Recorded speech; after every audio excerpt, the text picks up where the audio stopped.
Hello, I'm Rebecca of the Garden Gate Flower Company. And I'm Grace of Grace Alexander Flowers. And we've come together to create Stuart and Alexander Gather at the Garden Gate. A podcast taking you behind the scenes of two gardens, what we've been up to, inside, outside, and out and about. Right, have you got your list of ins, outs and outs?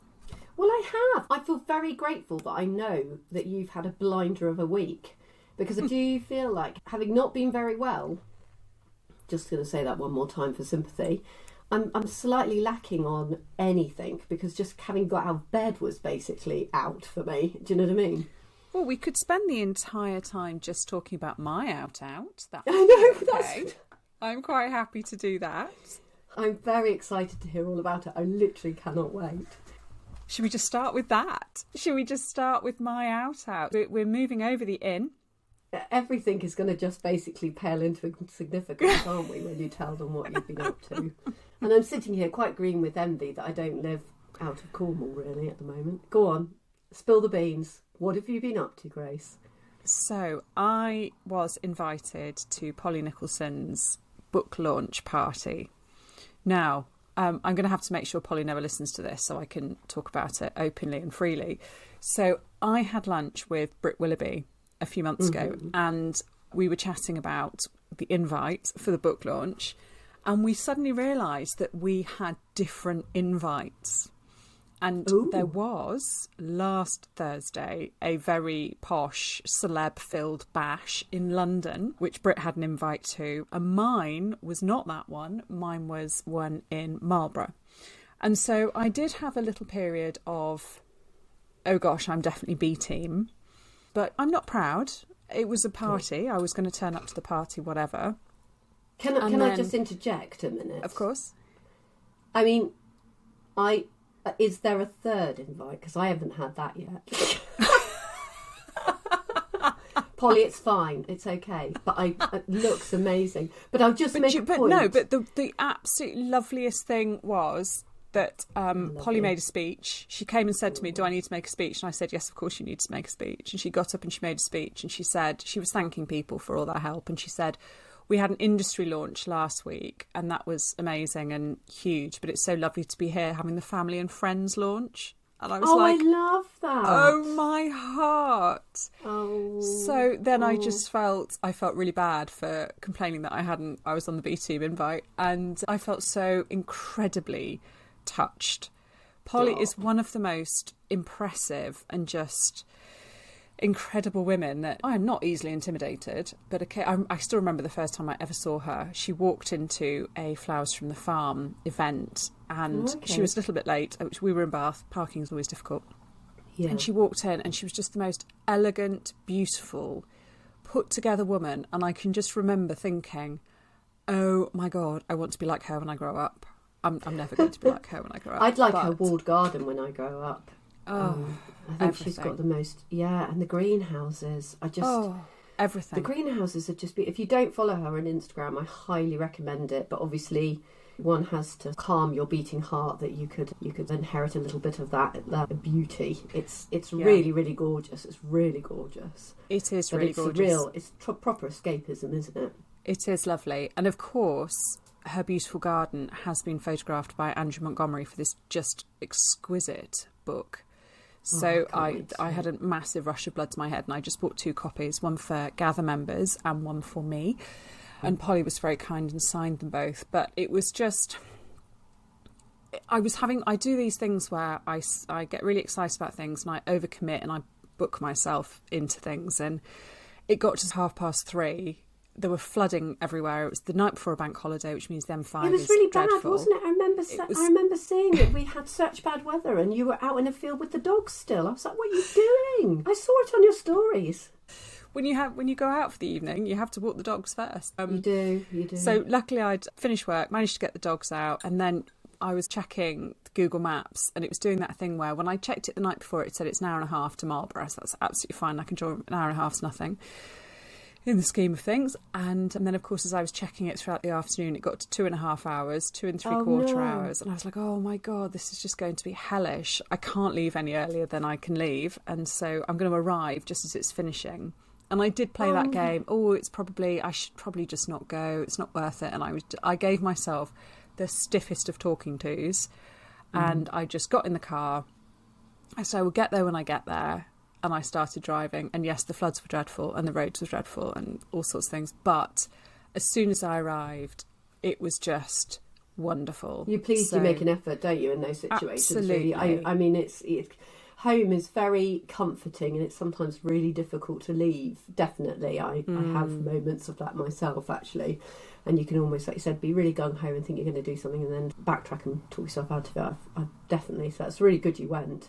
And is the book, it's really interesting because, yeah, I'll talk about one of my out-outs, but I've been looking very closely at tulips recently because I do some work for a garden company, and it's really interesting, the whole tulip fever, really. I don't know, has Polly heightened my awareness of it even more? I don't know, but always at this time of year when anything is out, at the moment it's particularly tulips, do you know what I mean, they're coming out, I do sit there and just think, I really want to redesign my garden with tulips, and every year I do have quite a lot of disappointment with tulips because, and I think you talked about it in your newsletter, they've become over commercialised, haven't they?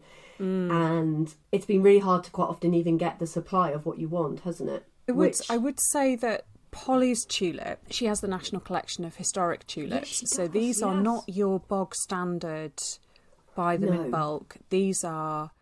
I remember when I first met her and she was talking about how much she could sell one of her tulips. She was being very discreet about it and I was being incredibly nosy.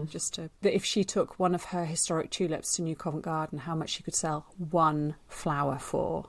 Oh. And I was just like, but what, how? And she said, people know that I'm coming and they're there.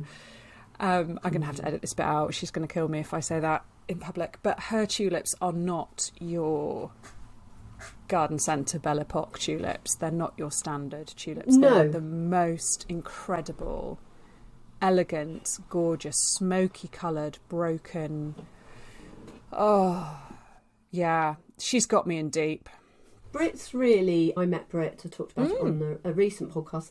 Brit's really got into photographing them, hasn't she? And she said to me that she's growing her own collection because it's become a bit of an obsession.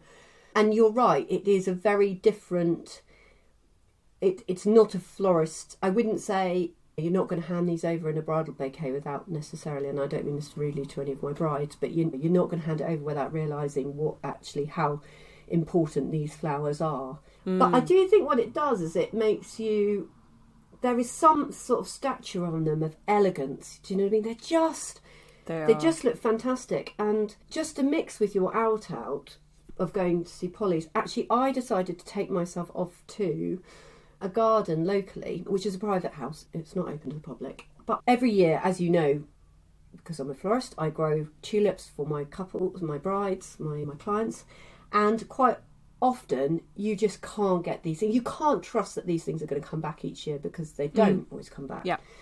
And naturalising is a real sort of gamble, isn't it? It really is. I try not to obviously just chuck them on the compost heap. And a couple of years ago, there was a lady locally that said that she would take them.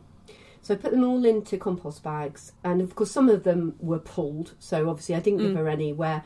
And when I mean they're pulled, it's where, just to explain to our listeners, when you pull a tulip, you almost pull the flower right out of the bulb. So for a bulb to come back, there needs to be something in the green for it to come back to. So those ones I discarded, but any that I maybe didn't cut or I had snapped off, I put them all in a bag and I gave them to her. And she planted them into her walled garden, which is a gentle sort of stony, nothing special soil really, south-facing walled, semi-walled, I'd say, very, very low, not like these sort of stately Victorian homes, walled garden. And do you know what? They've come back, they've naturalised, and even Belle Epoque has naturalised. I cannot believe it. And I looked at it and I went, and actually I will share it on my Instagram. I've taken some photographs, especially because, like I said, I'm working with this brand and thinking more about the sustainability of tulips. because obviously pollies, like we said, are very heritage. But for the mainstream, there is still a desire to have tulips. And what do we produce that means they're going to come back? It's a hefty investment, isn't it? And I just couldn't believe it. And I think a lot of this is also to do, obviously, with where they're planted as well. So I know my garden is, I don't think the bulb gets baked enough under the soil during the summer months. So when you plant them, they really need the photosynthesis, the light on that green to really invigorate the bulb again. And my garden, once I'm in full leaf of the trees, although it's a south-facing garden, starts to go quite woodlandy. As much as I really, really want to play it safe, not give them all away, I know that really my site isn't going to be very beneficial for planting them and getting them back. Although I do have one very strange bulb that keeps coming back underneath my Daphne, which is like some lone... I think it might be something like, I don't know, what's it, the brownie one? I can't remember, is it called brownie, tulip brownie or something? The double and it's one, sort of, yeah. Yeah. And it comes back every year. I don't really like it, but it comes back every year. This one underneath the Daphne. But I love seeing everything like that out in the garden at this time of year. The tulips, the hellebores going to seed, the fritillaries that sort of mix in amongst it all. I just love it, Grace.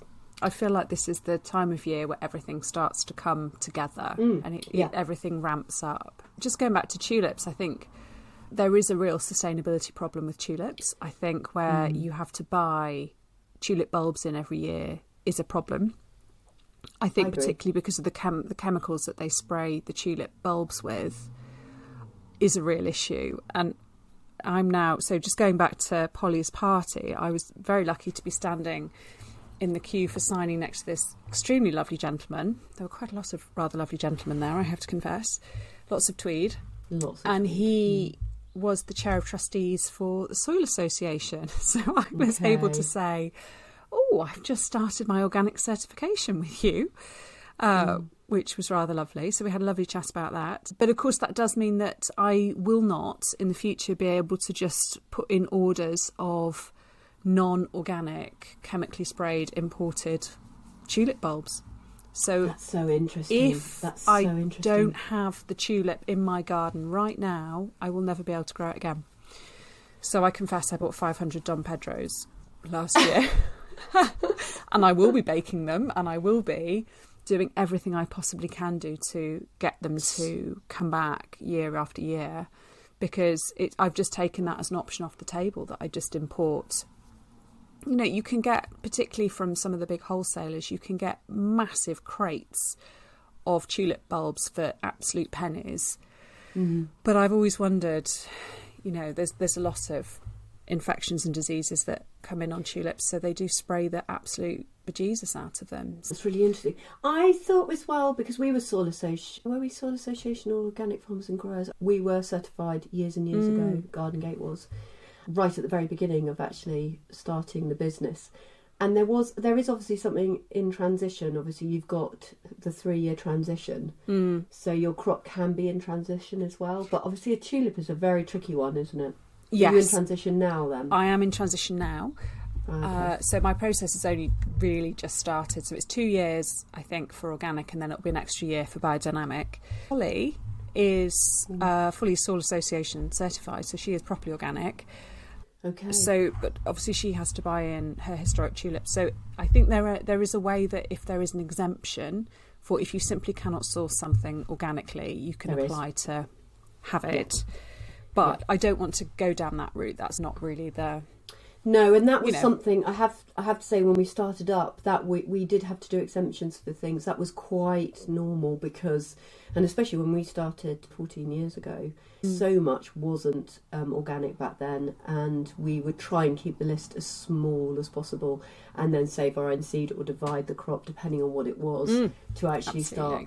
But it's not an easy road at all. It's a really, really difficult thing, and from my point of view, the value, it's really difficult because the value was really difficult to get the end result from the client because it's not in the food group. So it is a very challenging thing to pass on an extra cost for example. But so interesting. I need to get her book by the sounds of it. Yes, you do. with a massive wish list. I mean, I've been really looking into definitely the sustainability of tulip growing, and whilst Garden Gate does offer tulips for their weddings and things like that for clients, I do feel like this is something that needs to be considered a little bit more. And we've all got very excited about Belle Epoque and things like that, but whether actually there is a way to consider naturalising and things like that. Absolutely, and I think just taking the time to find those varieties that will do that and will do that really well. I've got some spring greens that are 10 years old, and similar to you, I don't hugely like them. No. Had I known 10 years ago that they were going to be with me for a very long time, I might have chosen differently, but they are brilliant at coming back. Any of the Viridiflora ones are great. Yeah. Also, Queen of Night. Yeah. Queen of Night. I was going to say Queen of Night and Black Hero have both come back. Yes. Which is really interesting. Anything purple. Yes, beautiful. Ballerina as well, apparently, is very good. So Ballerina the ones as well. Mm. And isn't it Ballerina that's got a good scent? Can I remember? Yes, Do I remember the Ballerina's got so. good scent? Yeah, I don't usually go for bright orange, but I'm very carefully not picking them, so I will dry them and then I'll put them in the ground. They're in a big pot at the moment, but oh, I would love to hear more about that. It's historic only for me from now on in. Yeah, well, that's exciting. That's really exciting, and I'm excited to see what Brit does as well with her photography and her work, because her work sounds really, really exciting. But yeah, heaps of luck to Polly with her new book as well. It does sound absolutely lovely, and something that definitely you need to get before July and the new bulbs come on the market again. I imagine lots of research. I've got a funny feeling there might be a few things that are out of stock very quickly. Thanks to Polly's favourites or something. And what have you been doing inside? What have I been doing inside? Well, for the first time yesterday, for such a long time, I did a really big family Sunday lunch. Ooh, which I saw you laying the table. Oh, yeah. God. Do you know what? I haven't done it for such a long time. My mum lives just down the road from me, so she's very local, and I have a brother and he has a family, although they're away at the moment. But yeah, I used to do it so much more a couple of years ago. And you know, you just get out the habit of something and then it becomes quite a big deal. So I just decided that for Easter we were going to all get together, and it was just lovely. It was really lovely. So laying the table, although I did see something on Instagram which was somebody saying, I think I'm the only person on social media who hasn't tablescaped today, and then I felt completely there's been there has been a lot of it on Instagram. It's really funny. I've noticed with my Instagram, Easter has become like a really quite big thing, and linen, napkins, setting up the table. I have to confess, we didn't do really Easter indoor, which is very unusual for us because we're that family who do, like you, or like you said you used to, lay the table, have big family lunches, that sort of thing. But I've got one child in Belgium playing rugby at the moment, so he's away, and it just became a little bit dysfunctional who was where they were supposed to be. So in the end, we didn't even have an Easter egg hunt, which it just seems really out of character for us lot, because normally it's a riot of. I mean, we all get involved. I almost want to join in, even though I'm the one that lays the Easter eggs out around the garden, which I have priority over. But it's very strange how when one of them's not here, suddenly it feels a little bit out of sorts. However, I will say, we are having proper Easter celebrations next week when the eldest is back, and we will be going up to my mum's and she'll be doing something. We're having a delayed version. We're getting to that stage in life where quite often these big dates are not able to be kept, so we just have to go with the flow. Yeah, we're going with the flow a bit, which is fine. But inside, if anybody has been following my Instagram account, little plug to you, have been sowing the seeds you sent me for my birthday. You sent me for my birthday lots of sweet pea seed, which was so sweet. It was so lovely, because I think I must have had a bit of a brain meltdown when I decided to sow my autumn sweet pea seed. I sowed it all, and my friend Emily said to me, "But Becca, didn't you hold some back for spring?" I was like, "No, I didn't think about that." Should blood to the head. I think I did, but there you go. I mean, as it happens, I do like to sow a lot of stuff, because you've got to think of slugs, frost, and anything else that goes wrong. So inevitably, even if you do a big sowing crop, you inevitably end up halving it, or at least a third of it anyway that's viable by the end of it. So you saved me, really. And I had lots of nice sort of comments about pre-sprouting things. So inside, I've been pre-sprouting your sweet peas, which were excellent. And I have to say, there were some varieties. It's funny, as I have got older, I have accepted things that I wouldn't normally years ago have accepted growing. So colours, you sent me things that I would probably not have picked off the shelf. So I'm actually really excited about that. Well, I thought quite carefully, just in terms of your colours and what you would use them for. And then I thought, I gave you some of your classic weddingy ones. So you did get some Juliet and some Gillian, some Molly Ralstone. Ralstone. But yeah, I did throw in some curveballs as well, just to see. Yeah, there's some... I mean, sorry, I cannot remember all their names, but there was some which had a blue frilly... There was one which was blue and frilly, which I just thought, oh, that's really nice, actually, because I kind of shy away from the so-called blue, mainly because of space saving as well. And when you are growing flowers and you have to grow what, you do have to really edit down. And one thing I always remember when I started this job was... You can't grow every spectrum. You have to really think about it's a bit like a wardrobe, do you know what I mean? You have to think about stuff.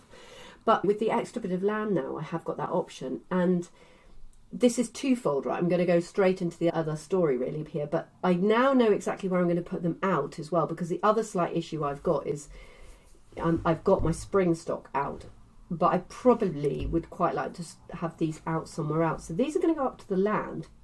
And I've decided, having had a lovely gardening friend up to the land, which I would massively recommend at any stage, when you feel a little bit like you can't think things through, get somebody that's like-minded and invite them round for a cuppa. Because they look at a plot of land or your garden with such clear eyes that you don't... It's really ridiculous, isn't it? Because she just said to me...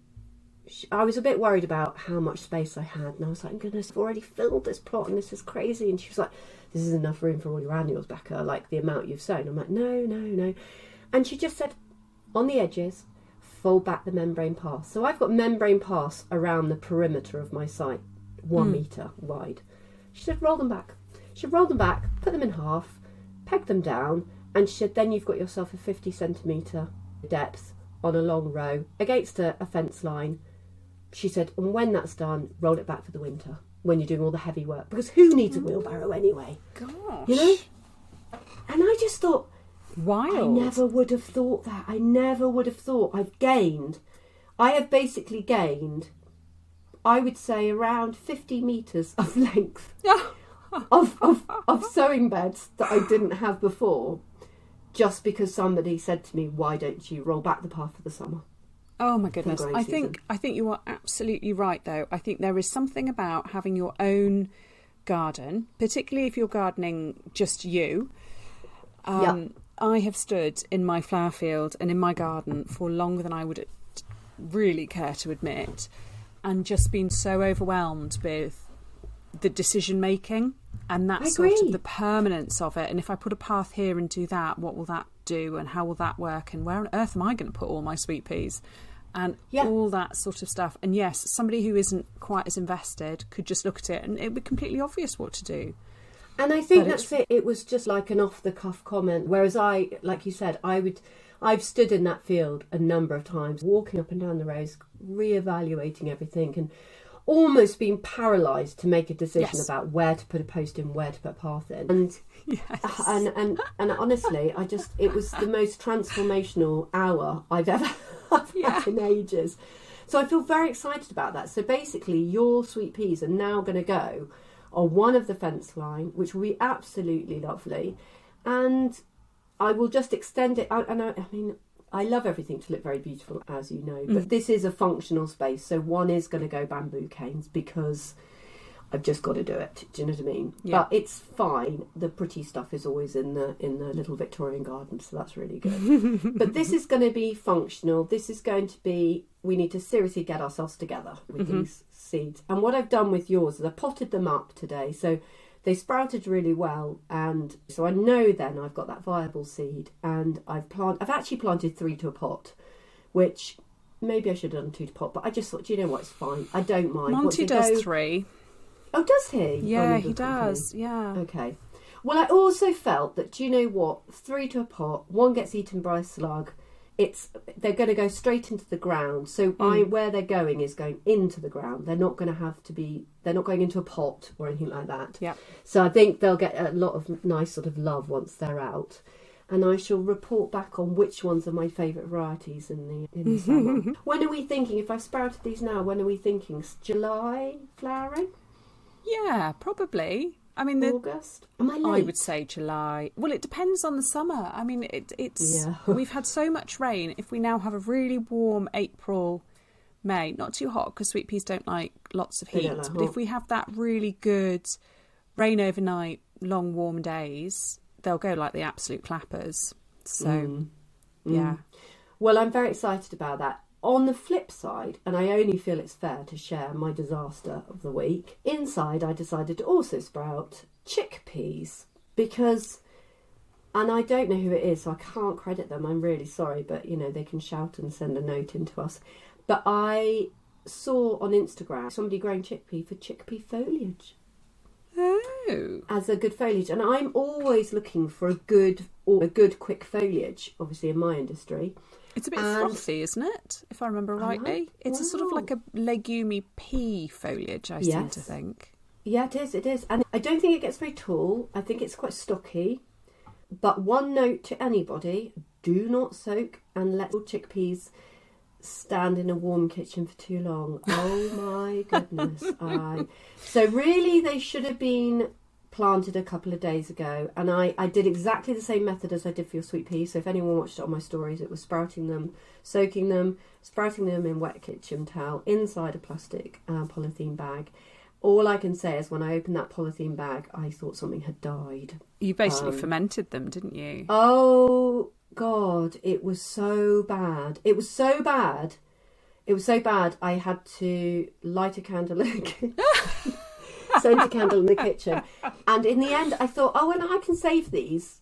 No, I really couldn't. I mean, literally, it was the most horrific thing in the world. They've gone in the bin and we've started again.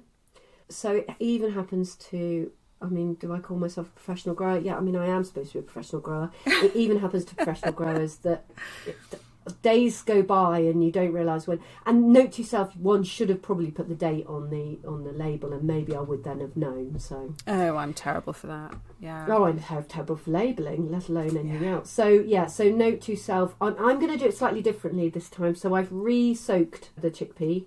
I didn't soak it for so long because they actually absorbed up the water pretty quick, and I've just done my kitchen towel on a plate in the window so I can see. So I don't forget them, exactly, and we'll try again. But I'm quite excited to try that. I love something new. I love trying something that I've never tried before. It's made me feel quite sick, I will be honest, Grace. I felt quite ill. I shan't be eating any chickpeas anytime soon after that. Oh, gosh. Yeah. And I will say, my other one, whilst I'm on a roll, new shelf in the greenhouse, transformational. Ooh. I've been meaning to do it for ages because this greenhouse is fairly new. Had you run out of space already? Yes, majorly. And I was supposed to do it last year and then never quite got round to it. And then in the end, I almost threw all my toys out the pram or even my plants out of the greenhouse, and rang up my lovely carpenter friend who does all my raised beds and work for me whenever I'm doing anything. He's brilliant. And just said, this is an SOS call. I literally need a cedar shelf. And we went for cedar because obviously it's a cedar greenhouse as soon as possible. And bless him, he did it within a couple of days. And for one, I've now got that beautiful smell of cedar back in the greenhouse again. Which, lovely. Oh my goodness, it's just such a lovely smell. But also now I've got all the germinated cosmos up high. I do have to get up on a little stool to do the watering and check on everything because I'm not that tall. But yeah, it wasn't something I put in right at the very beginning, and it was definitely needed. My greenhouse is also exceptionally full at the moment. I need to start moving stuff out. I've still got lots of stuff downstairs in the house, which I'm shuffling out to the courtyard every day to get the light. My only disaster so far this season has been I had some Nicotiana Tinkerbell that had just started to germinate. And the seedlings are minuscule. They're thread-like. And I thought, oh gosh, I don't want them to get leggy, because once they get leggy, any plants, it's really hard to get them back from being leggy.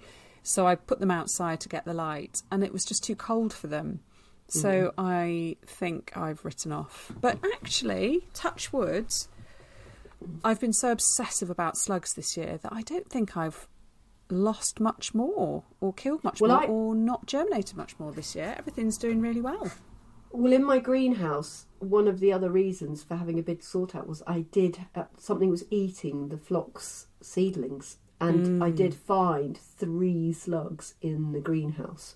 Yeah, it is a time of year where I was quite pleased. I literally took everything out, and you need to always brush all the pots, look under all those little rims of all the trays. Yep. I mean, as it happens, these 3 were mega, so there was no missing them. But the little tiny ones are also really bad. So I got rid of those all. But do you have a cold frame? I was thinking about them today, and I have had them in the past, but they always fall apart, so I've got rid of them. But yes, I haven't really got a transitional hardening off space, and actually the sweet peas are going to go out soon, and then they'll be out, and that's them done, and that will free up a huge amount of space, because the massive chunk of my greenhouse at the moment is sweet peas. Yeah, the greenhouse size I've got is absolutely brilliant for bringing stuff on, and even trays are small things. But once I get to the pricking out and potting them into 9cm pots, or they've oh gone my goodness, out, the space disappears really quickly. Yes. And I have got a recommendation for you actually on a cold frame, and I would really, I don't know if anyone wants to send me a cold frame in the post, they'd be more than welcome. But my issue I have as well is that, and I don't know whether you have this, is when the seedlings, when you pot them on, and even some of mine, I reckon even in Cornwall, I could probably harden them off now and even go out. But I almost just need like a clear, and nobody wants a clear Perspex frame, obviously, over, because that's just not very pretty. But it's the rain. The rain is so heavy that we've got at the moment. I mean, they literally decimate seedlings, so you can't put them out in that environment.